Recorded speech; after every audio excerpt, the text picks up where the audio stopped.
Welcome to the FAST Podcast, Financial Advisor Strategy Talks with Laura Galloway, SVP of Financial Education at White Glove. Laura provides advisors with an opportunity to hear from some of the best minds in the business. Follow along to learn quick tips to help you grow your business, from gaining new leads to keeping current clients engaged, and everything in between. Now, on to the show. Hello and welcome to the FAST Podcast with your host, Laura Galloway from White Glove. Laura, what's going on? I have a great couple of guests for us today, Eric. I can't wait to introduce them. I would say this is a dynamic duo for sure. We got to chat a little bit before we hit the record button, and it is International Women's Day. So this is incredibly timely, perfect time for this. What are you guys talking about today? We are going to talk a lot about how advisors can build their professional network and why that benefits them and their clients. So without further ado, let me introduce our guest today. From Beacon Partners, I have Meg Hanington and Genevieve Thayer. Give you a little background about them, Eric. So these ladies are the co-founder of Beacon Partners. Meg spent a number of years working at Merrill Lynch in finance, asset management, technology, and product development.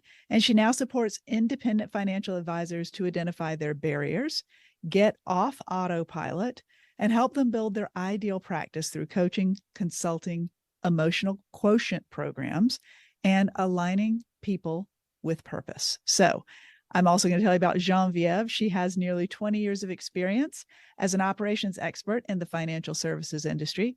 Her background includes extensive compliance, technology, and client relationship management. And as an executive and leadership coach, she encourages her clients to think beyond their current barriers and effectively and honestly implement meaningful changes for themselves and their organizations. So, wow. Welcome to the FAST Podcast, Meg and Genevieve. Hi, thank you so much for having us. Thank you. Well, it is a perfect timing, as Eric mentioned, to have you guys here with us on International Women's Day. And when this podcast goes live, will be a little bit different, but it's so great to be able to talk to you guys, being that you are in the industry and you are also with me, members of the Females in Finance group, which I love. We love and support Cheryl Hickerson and all the work she's doing. So it's just great to build networks. And that's kind of what we're going to talk about today. We are both in a wonderful network of amazing people in the financial industry. And we're both kind of out there building our industries on LinkedIn. That's how I met you guys when I was out doing a little bit of professional networking. And I saw some of the work you guys were doing with, I believe, Seeds was the first time I came across you, Seeds Investor. And like, this is exactly how it works. So I just wanted to spend some time talking today and sharing some of the things that you are using as ways to build your own personal networks and ways that you help coach your financial advisor clients to build their networks. And just, I want us to touch on some of the reasons, not just how to do it, why it's so important for both the advisor and for their clients. So let's go ahead and get started talking about that today. My first question for you guys is just, let's talk about why it is so important. What is the reason that we should be compelling our financial advisors listening to the podcast to make sure that they are doing their best to build their professional network? Yeah. Well, thank you, Laura. And I think it goes without saying that a financial advisor's strength in working with their clients is not just the work that they're doing with them, but also the resources that they're helping to provide, an extension of that expertise, if you will. And we do know that financial advisors who have a very robust network are able to scale and grow their businesses much more efficiently than if they were just doing it on their own, right? There's also the ability to say, look, I may not be the best to serve you and your needs, so I do have a network of even other financial advisors, right? As advisors go throughout their time building their businesses, it's a very natural progression to evolve maybe away from a certain demographic that you initially worked with, but that you're not really focusing on them any longer. And so again, it does allow them to continue to evolve and scale that business. Go ahead. I'd add to that even if you are not going to move off of a group of clients that you initially got, you're not an expert in everything. So stop trying to be. An example would be insurance. All of your clients need some type of insurance, right? And the insurance industry is so complex and the policies are changing constantly. You really want to have a partner in your network who spends their day knowing exactly all the intricacies about that product or solution that can best serve your clients. So what you want to do is build that connection and build that resource into your practice so that when Genevieve comes in as a young mother with children versus an old goat like myself, our insurance needs are very different. And so your insurance specialist is going to know exactly what's best for each of us individually. You don't need to know that as the advisor. You just need to know who to pull in. And part of your expertise is knowing when to really initiate that type of an introduction, right? Yeah. It's knowing I can only go so far, but here's another person or a firm that can really fill those gaps for me. And I would also say just having that referral source, having that robust referral source locally and regionally, it just adds to the strength that you're bringing, the firm that you're growing. You build that household name, right? When you know enough people, you are at the forefront of who they're thinking of when they have a client that maybe needs your services. So all around, I think it's just really good from a business perspective. And we always talk about this, I think, and Meg, you can maybe finish the question, but having not just one, but 3 or 4 in each category. And I would also add that while that is very important, having a financial advisor in your network is important as well. There is undoubtedly going to walk in a prospective client into your office, or perhaps is referred to you by an existing client that is not going to be best served by you and your team. But you want to be able to refer them to someone in your network who can help them with their financial planning and wealth management goals. You just don't want to say, oh, can't help you, but you want to be able to have maybe 1 or 2 other advisors in your network, and they'll be a great resource for other things for you in the future as well. That's a great point. And I want to dial us in a little bit. We're talking about building a network. And you did mention as a first example, insurance agents, right? Somebody that specializes. But there's so many areas that financial advising and planning touches: wealth management, insurance. I mean, all of the tax implications, estate planning. So I wanted to kind of build that out and talk about who else should be in that network. And I've already maybe mentioned a couple, but I'd love to hear your recommendations in addition to insurance and other financial advisors. Who are some other folks that need to be in a financial advisor's network? All of those that you mentioned, certainly. And elder care. There's going to be, if not a client, there's going to be a client whose parents are going to come to you to say, I need assistance with my parents. They are getting older. They need help. Somebody perhaps with a special needs, a child with special needs. Those are additional members of your network that you should really bring into the fold to be a wealth of information for your clients. When a variety of situations will present, you have to be ready for them.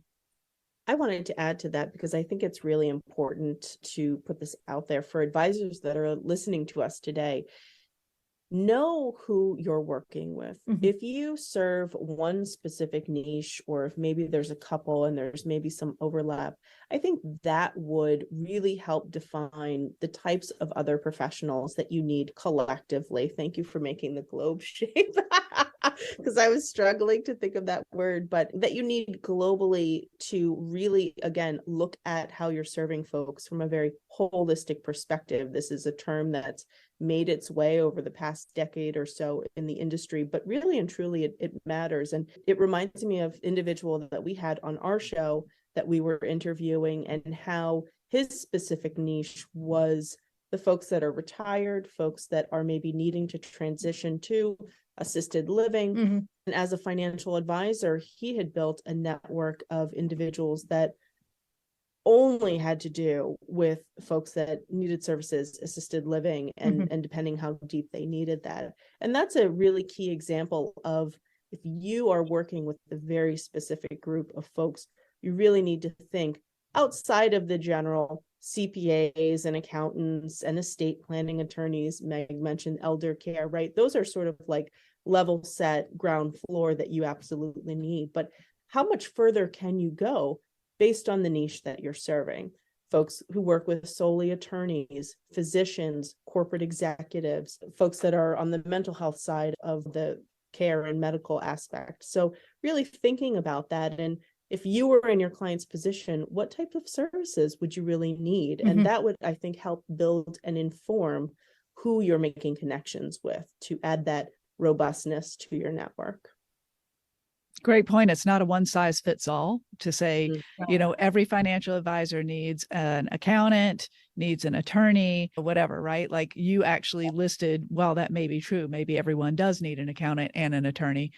That's fine. But looking at your market, looking at the niche that you've chosen to serve, if you are a retirement specialist, there are, like you mentioned, the elder care could be a big piece. Medicare specialist could be a big piece, right? There could be long-term care. There are different types of support in that area, and working with people that in the category of maybe an accountant or an attorney specializes along with you to serve that demographic versus if you, I know a lot of the financial planners we work with really do focus on the retirement area and thinking about, well, if your products and your services and the way you're set up don't allow you to work with some of the next gen investors that maybe have 10,000 to start with, and that's it. They've got 10,000, but they could be a client of yours for 40 years.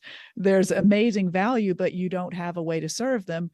Okay, are you partnered with someone that serves that demographic? Or maybe you've got some specialists in there that are working with people who are looking at the financially independent retire early, the FIRE movement or whatever. So I love what you're saying there. And I think that it does make so much sense to take a look at your own target demographic, your ideal client, and decide where to focus and how to get those specialists to be aligned with your mission. So now I want to just take it another step further, and I can see why that's beneficial, but like you guys focus on this. So what value does that kind of connecting, that kind of intentional networking provide to the advisor and to the advisor's clients? Like we're talking about some nebulous kind of stuff here, but can we just articulate it point blank? What are the values that are available there for the advisor and the advisor's clients? The number one reason, in my opinion, is that those members of your network will remember you.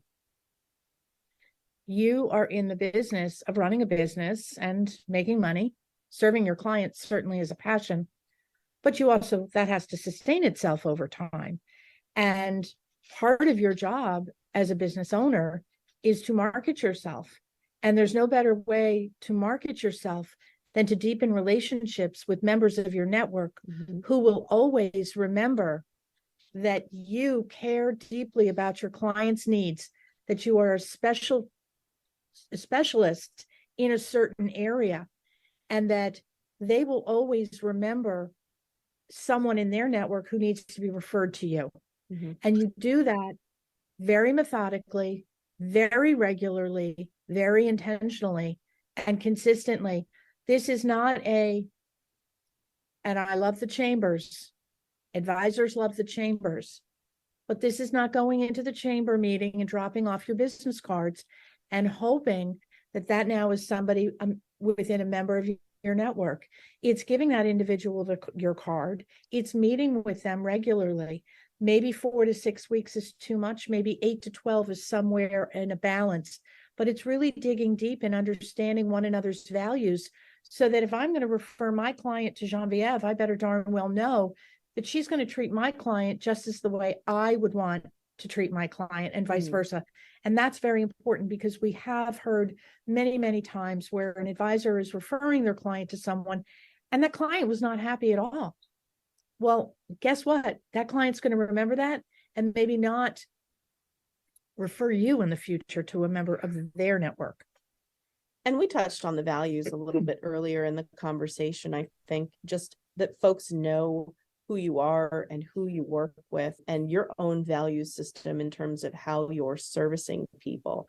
I think that's not always articulated in a way that's remembered, understood fully. To touch upon what Meg just mentioned, how terrible is it to refer folks out and then it ends up being a really bad servicing experience, right? On both ends. And really just to underscore something that was mentioned earlier, you don't need to be an expert in everything. And I think that shows that vulnerability to your clients to say, I know this is important.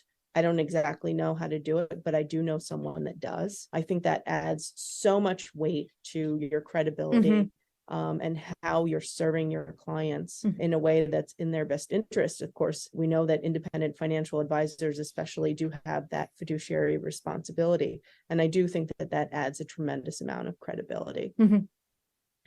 I was very intentionally steering you toward that word. So that's the word that I really wanted to call out, is just the credibility.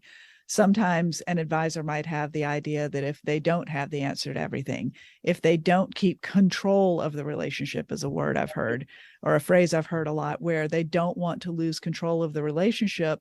Therefore, they don't want to refer people out. Therefore, they don't want to bring in another expert from the outside. They want to bring it all in-house. They're so proud of that.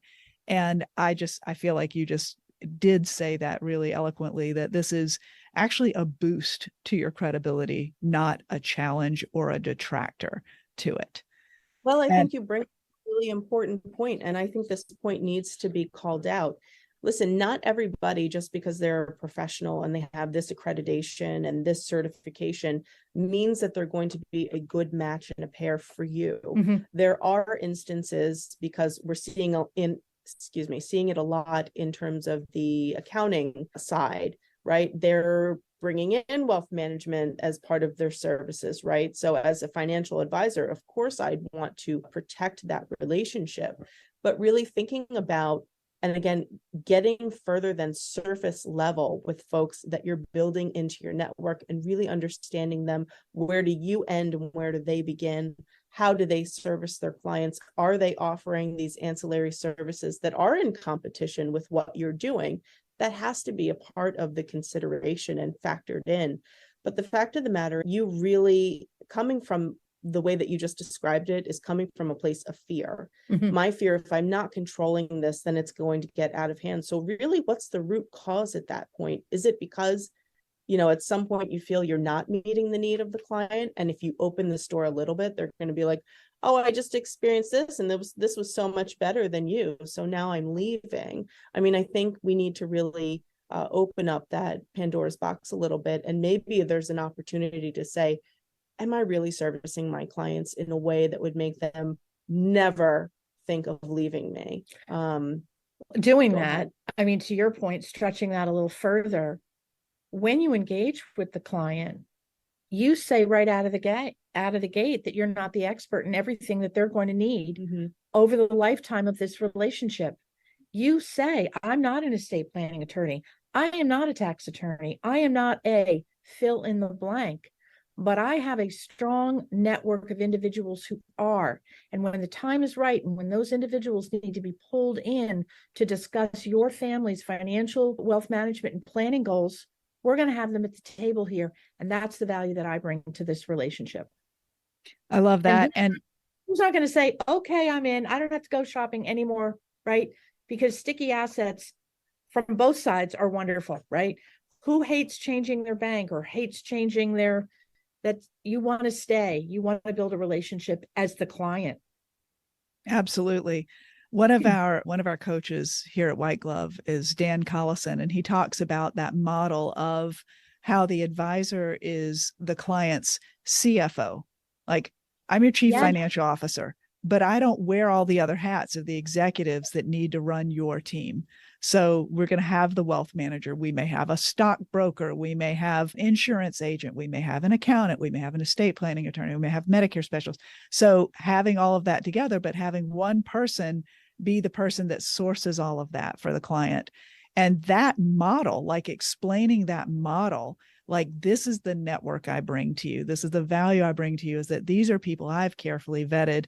And although they don't work for me and I don't work for them, we know that by each of us bringing our specialty to your service, that we're going to be able to provide you better opportunities. So I love how you said that. That's super great. And we're not calling this episode how to build a referral business, but clearly one of the takeaways that I know everybody's hearing is that building this network is also looking for opportunities to have that two-way street of mutuals for each other. And every advisor wants that. Every advisor wants to have a source where referrals are coming in, where people are already vetted, and all they have to do is say, yeah, I can take you on as a client. Let's talk next Tuesday, right? So that is certainly a huge value to them. But I think the credibility thing was something I really wanted to call out, because I've heard that is a bit of a mindset that some of the advisors struggle with, thinking that they're giving away some control or power, when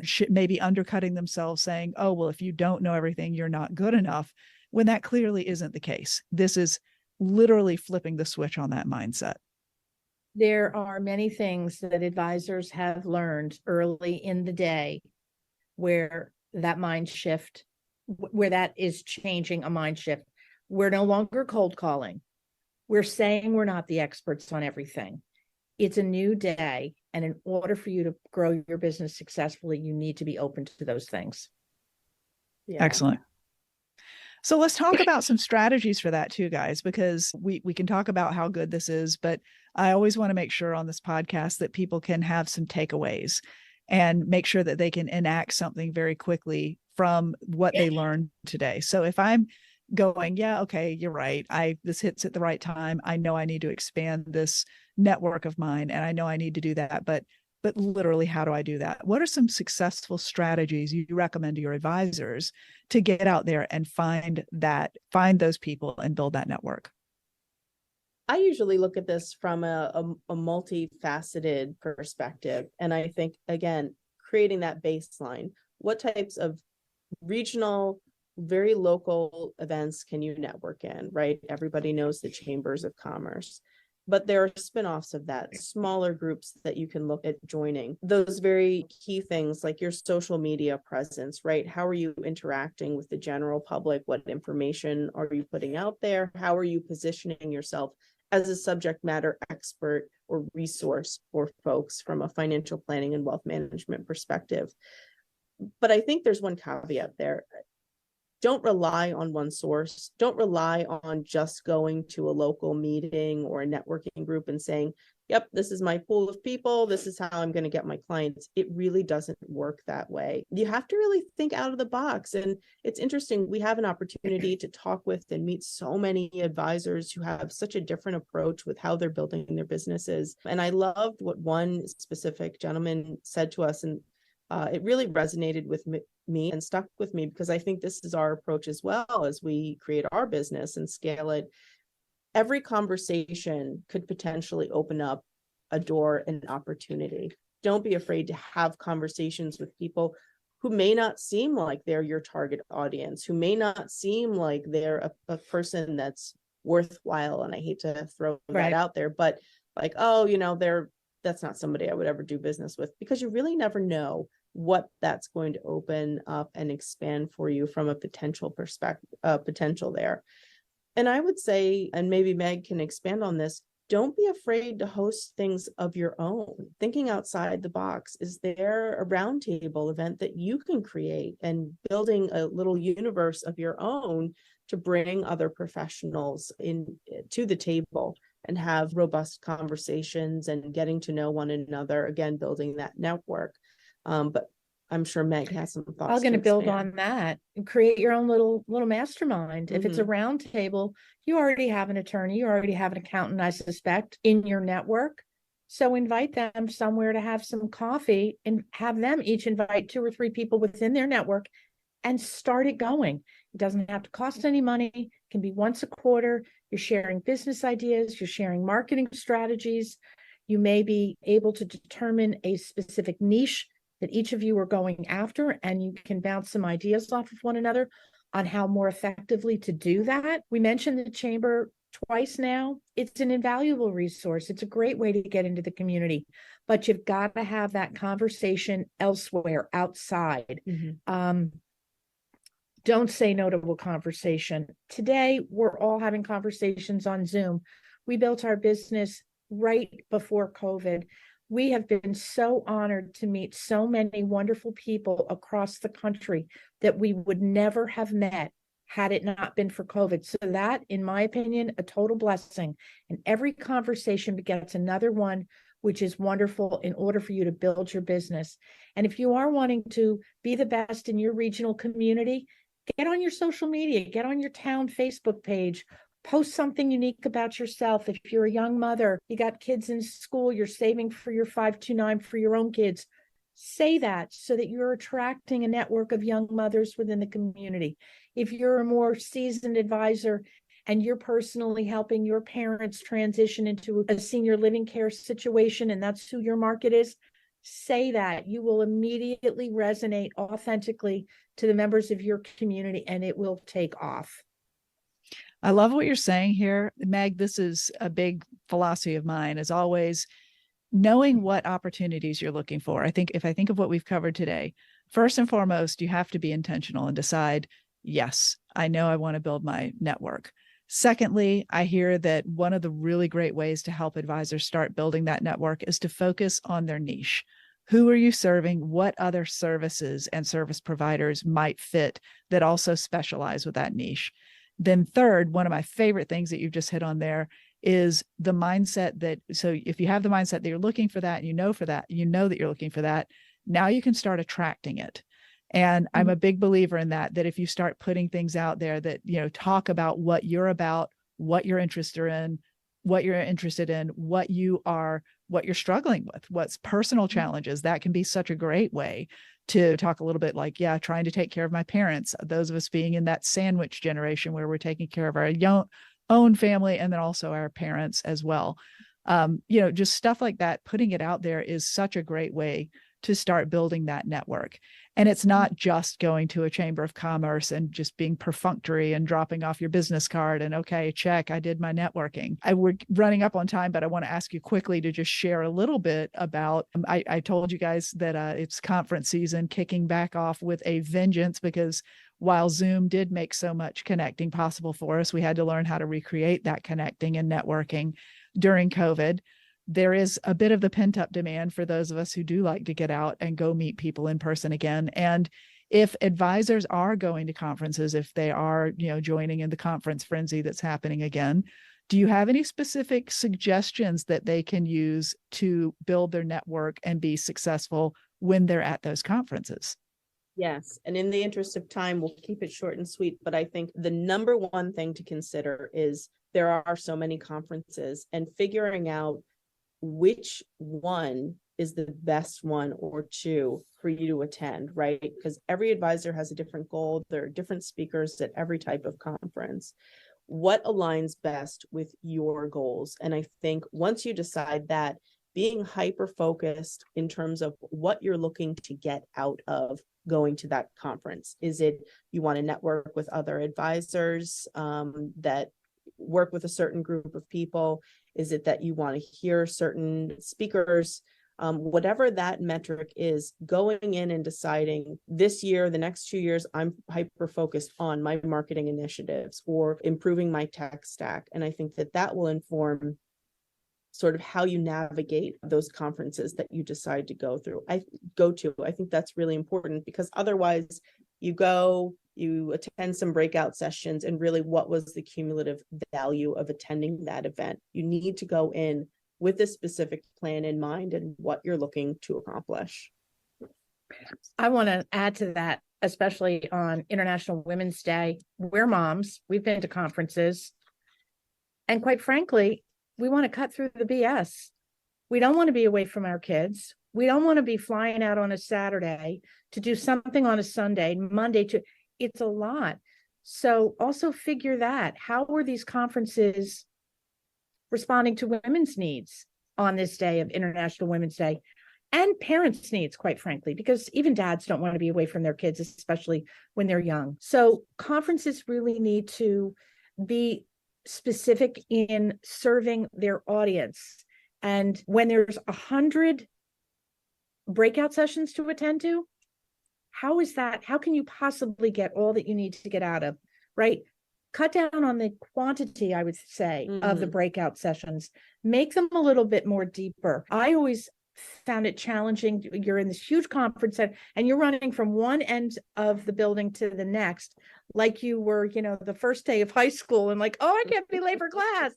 And those breakout sessions don't really dig deep from my perspective. Yeah, many times on what you really want to get out of them. So conference creators might take a little bit of a page out of making those breakout sessions a little bit more meaningful, real life examples, kind of like our conversation today, but obviously deeper.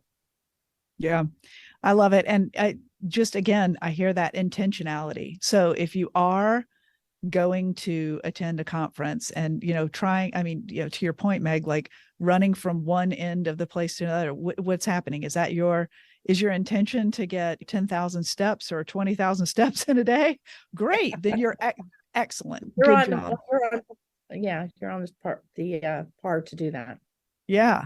But if your intention is to go understand the human side of money and find some people that can be financial coaches, perhaps, maybe that's another person we didn't talk about adding to a network, but I think more and more I'm seeing that come up as something that planners are saying, you know what, we're really good at plans and we're really good at investments, but we also need someone who's going to be a really good financial coach to help people that may have some other money conversations they want to work out and whatever. So let's say you're looking for a financial coach to add, or you're looking for, you know, an estate planning attorney to add, then choosing the right conference where those people will go, choosing a conference where that is a focus as a topic of the conference. And then even if you are going to these giant ones and there are a million breakout sessions, choosing the breakout sessions that align with that purpose. So starting again with the end in mind. When you know what you're looking for, make sure you go to the right place to find it, and then make sure you are single-minded about looking for that rather than just swimming in the ocean and taking in everything, because you might come away with a little less than you hoped for. Exactly. And I just wanted to add one thing really quickly. Sorry. For an advisor who's just starting out in the business, I think one of the most important things is to network with some of your peers, newer in the business, established in the business, whatever you're called to, but having that smaller network of folks that may be through the same custodian that you're working through, because creating, again, that little micro universe of your own, because you do need that peer-to-peer interaction. And if you're not part of a mastermind with other financial advisors, you really do need a little collective of your peers. Create your own. And so when you're going to those conferences, again, that's another opportunity to network and discuss best practices and learn what they're doing and provide some ballast to how you're building your business as well. I'm going to add one more thing that we talked about in terms of centers of influence.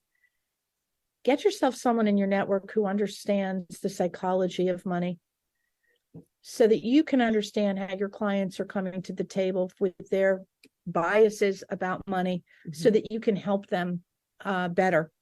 That's certainly a conversation that has been significant over the last couple of years and has really informed myself, on the way people think about money and therefore make their decisions about their investing.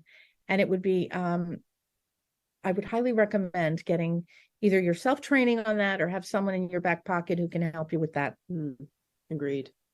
100%. Yeah, I'm super excited about heading to a conference, the Shift conference, in a couple of weeks in San Antonio. And it's all about the human side of money and behavioral finance. I love this stuff. So I'm super excited about that. But ladies, I think we could talk for another day on some of this stuff, because these are really great tactics that you're sharing, and really great, again, not just tactics, but intentions. And if that's one thing I want to take away from today's conversation, is just being mindful of why you're doing what you're doing.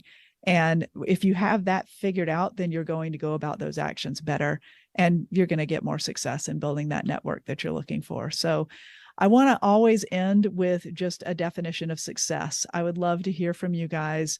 And you can use this. You can say it's a definition of success in your personal or your professional life, or something you recommend for advisors, or it could be really hyper focused on definition of success in building your network. So I'd just love to hear you guys share a little bit about what you see as a success metric. May I go first? You may. I think success to me, and how I hope others resonate with it as well, is when you are in alignment. That in and of itself is a really good metric for your success. But I also heard, and I don't know who to credit this to, but I did hear this and I said to myself, wow, this really makes sense. When you're doing something that you love, it never feels like work. And that is when you truly reach alignment and you're doing something, it's a passion of yours, you're called to it, and it never feels any sense of going against the grain, any sort of like push pull. I think that to me, that's my own personal metric of success. Well, I can tell you quickly that's Henry Ford you're quoting. So he says, do what you love and you'll never work a day in your life. There we go. Yeah. What about you, Meg? I agree with all of that. And I would add that when you put your head down at night, do you feel good about who you spoke with? Did you help someone? Did you improve yourself in some way? Do you have a good idea about getting up the next day and back at it with a heart of openness and joy and giving? And that to me is success as well. I love it. Well, guys, it has been an absolute pleasure spending International Women's Day with you today. So thank you so much for joining us here on the FAST podcast. And we are so lucky to have you sharing your advice with everybody. Thanks for having us. It's been great. This has been fantastic. And I'll tell you, when you guys were talking about conferences and how to build them, my eye is twitching because we've all been to those conferences that just drive you bananas. I was lucky enough to be a part of creating and reformatting a couple different conferences.